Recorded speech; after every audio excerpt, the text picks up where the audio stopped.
first, before I get started, I just want to say I am so impressed with Dylan Adelman and everything that the crew has done here. It's really impressive and really cool. So let's give a hand.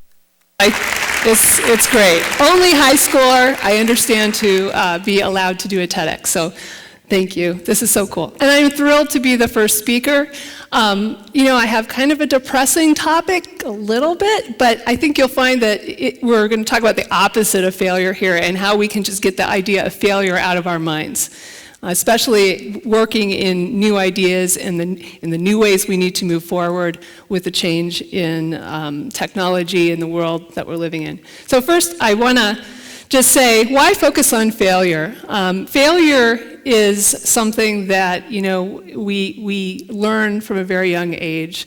We shy away from it.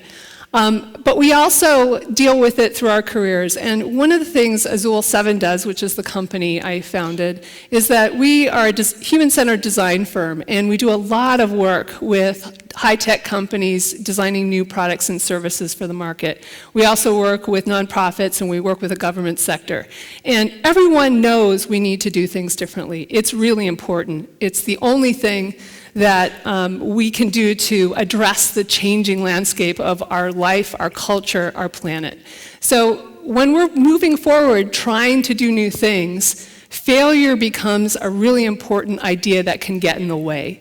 If we feel like we can't move out into the unknown and we're failing at something, it tends to keep us from moving forward. So I've been thinking a lot about why do we get into this habit of feeling like we're either failing at something or a success at something. And I was thinking about my own school experience. Hello? Okay, this is... Am I back on? All right. All right. I'm going to keep going. Hopefully we'll keep the mics going too. This is me in 6th grade, and if you can't guess by the nerdy glasses, I wanted to be a scientist. And I was actually in Ohio, and in Ohio I took the state Ohio test for biology, and I got top 5 students in the state for biology. So I was all about science, I was all about math. And I got going through school, everything was fine until I was in high school. And then I hit trigonometry. And for whatever reason, trigonometry just knocked me on my butt. I couldn't do it. I was sitting in class, I was not following what the teacher was saying, and I started freaking out. I got through the first test, which I failed. I had never failed a test before. I was always a great student. And I went down to my guidance counselor, and I was on my way to applying for colleges, and I was a junior at the time. He said, Lisa, this is the thing. You could try to work through trigonometry, but you've got a really good GPA. Why risk, having a class that you don't do well in? So first of all, I thought, well, great. I kind of want to stay in science, and I don't know about trig, and I was really starting to get freaked out about the math stuff. And he ultimately said, I would say just skip the class so you can keep your GPA up. And this is, of course, this was the 70s, so I also got by the way, girls don't need math. You're a girl, you don't need math. So it was a double whammy, and the whole idea of the story is that I learned from that lesson that looking like a success, having successful GPA was the main thing I needed to focus on in high school. And that stuck with me for a long time. And I don't think things have changed much today. I think in school we learn from a very early age that success is a metric that we need to hit. We can't fail. It's a bad thing. You don't want to get good grades. You don't want to do badly on a test. You want to meet the teacher's expectations. You want to meet the expectations of your friends and family. So it's a hard thing to get out of. We really have it ingrained that we can't fail. So what happens? When you feel like you're failing, you feel like it translates into paralysis. You don't move forward. Just like me, I didn't finish my class, and I couldn't go forward from that. I just stopped. And I also loved arts and science, arts and math and politics too. So I ended up going in a different direction from school, and sometimes I still regret it. But we need to think about failure differently if we want to move ahead. So before we get too far into the failure thing, I want to put some context around it. There's a really nice article on Harvard Business Review by Amy Edmondson, and she puts a nice framework around the idea of failure. So I want to start with that. So one of the things we can look at in terms of failure is preventable failures in predictable operations. So what does that mean? Well, that means, this is what I would consider true failure. You know what you're supposed to do, you know what should be done, but for whatever reason, you're lazy or you're tired or you're just not willing to do it. Here's an example. Someone knew how to do that brick wall, but they just decided for whatever reason they weren't going to do it. So I would still define that as failure, and we'll just keep that in the failure bucket. If you know what you're doing and you know what should be done and you just don't do it, we can just say and agree that that's failure. Then there's unavoidable failures in complex systems. So what am I talking about here? Well, that would be something like this, where you're in a challenging environment. There's something that's hard to do, and you can do it most of the time, but you can't always do it. Like this horse and rider. Obviously, this rider can generally jump over those jumps, otherwise she wouldn't be doing it. But this time it didn't work. And sometimes when we're doing things that are hard or in very complex environments, it can make it very hard to do it consistently. So I would like to call this a challenge rather than a fail. Then there's also failures that we can look at. It's intelligent failures in the frontier. And that's where we need to have a different viewpoint in terms of moving forward, especially with innovation. So this is the area, you're moving into a new area. You don't know the answers. You don't even know the questions yet. So at this point, is this really a failure? I grew up in Ohio, which is where the Wright brothers invented all their flying machines. And this is kind of a silly picture, but what it's intended to portray is that when you don't know how to do something, you're going to start doing silly things, and you're going to do things that are probably wrong. But you have to start somewhere. And this is the area where we need to break down that idea of failure if we're going to succeed. So again, for the rest of the talk, I'm really talking about the unavoidable and intelligent failures. We're going to wipe those out. Those are not failures anymore. We're going to call them challenges, and we're going to call them innovation and prototyping. Okay, so how do we change our culture of failure? And been thinking a lot about this at our office because we're working in this with a lot of our clients. How do we get them to think and work differently and use different constructs so that we can actually think out of the box, move in a different direction, not define something as a success or a failure until we know more information? Well, one of the things that we thought about is, how do people learn? How do people, even animals, how do animals learn? What are the basics of how human beings learn to do things from a very young age? Quite honestly, we learn a lot of things through play. And we looked at this construct and we thought, hey, maybe we can learn about through the ideas and the constructs of play that we can bring to this idea of innovation, and to wipe the failure word out of our vocabulary. So, dogs play, animals play. You see lion cubs fighting to learn how to hunt. You see wolf packs teaching each other who is, superior in the pack and who's going to be the follower. I mean, mammals play. All cultures play to gain skills, to gain, ways of working together. And it's not just children. I think play to some extent. Now we play with high-tech games, and those are things I think some of you kids probably doing that than actually doing your homework. I know that happens in my house. So what can we learn from playing games? Well,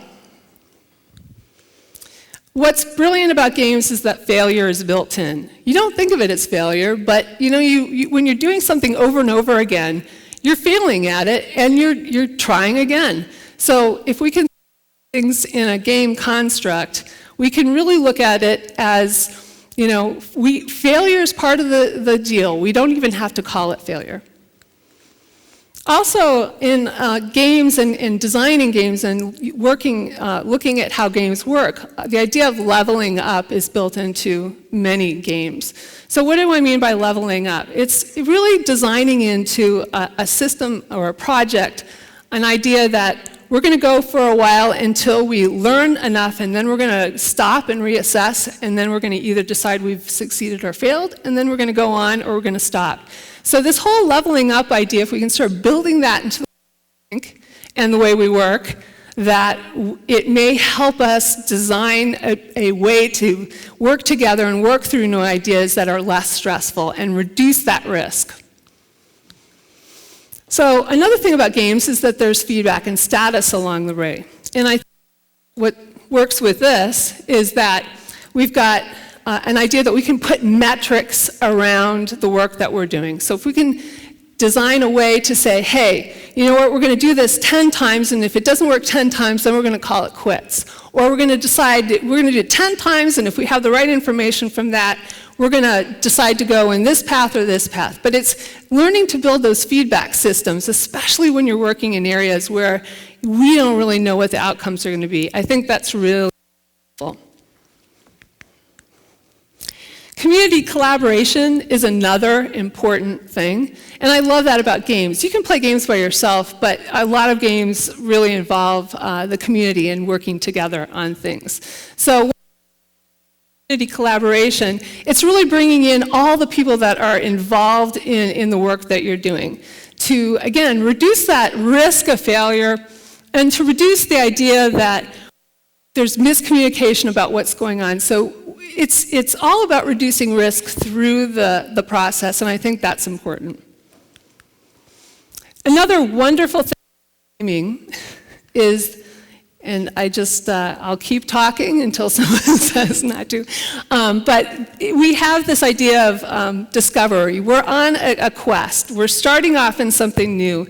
So if you can define the project, the work that you're doing as a quest to go forward, you know, everyone knows we don't know what's next. We don't know what decision and what path to take. We as we go. So it's a nice construct to keep things moving forward without, again, that scared feeling that you get when something's not working out the way you think it should. Well, you know, you can only go forward with something for so long. So again, you have to know when to quit.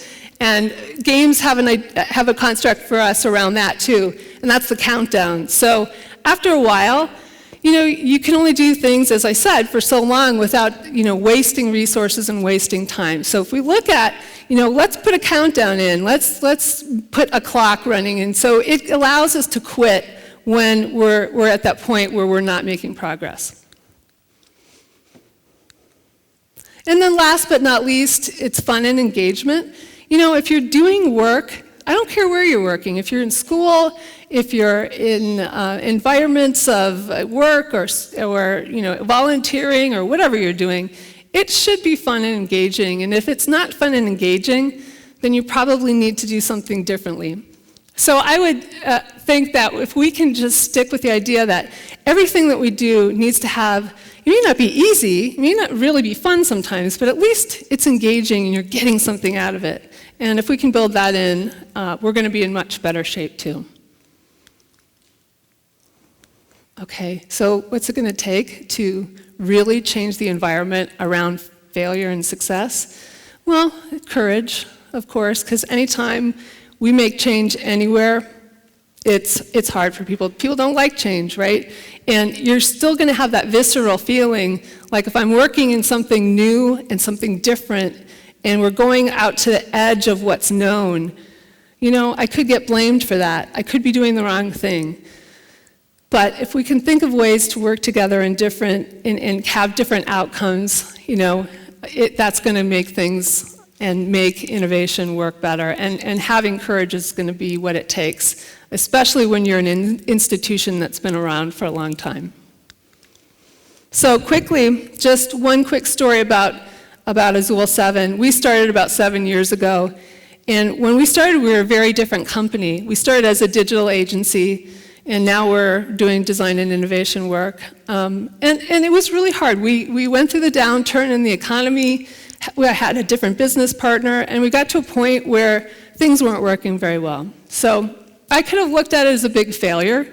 We need to do something different. But rather than thinking about it as a failure, I was thinking, hey, this is prototype 1 of my business. I need to do something differently. We're going to do a shift. Now we're on prototype 2, and before long, we'll probably be on prototype 3. So again, if I just look at everything we do as a prototype, something we're going to test, something we're going to try, I have a much different feeling about it. And really that reframing makes it so much easier to move forward. So I'm going to leave you with a couple things. How many people know John Cage? John Cage is a composer from mid-20th century, and he's an amazing artist. He was actually a guy who kind of redefined what music was for the music lovers of the world. He was an amazing artist. He worked with Robert Rauschenberg and Merce Cunningham, and they did a lot of amazing out there work in New York involving dance and art and installations. And I love this quote: "Nothing is a mistake. There's no win, and there's no fail. There's only make." And if we can move into our world with this attitude, especially coming out of high school, boy, there's nothing that's going to stop you. So I encourage you out there to think about, what do you want to do? What do you want to work on? What's next for you in your life and your community? And go out there and make some serious play. So everybody, let's go out and play. Thanks.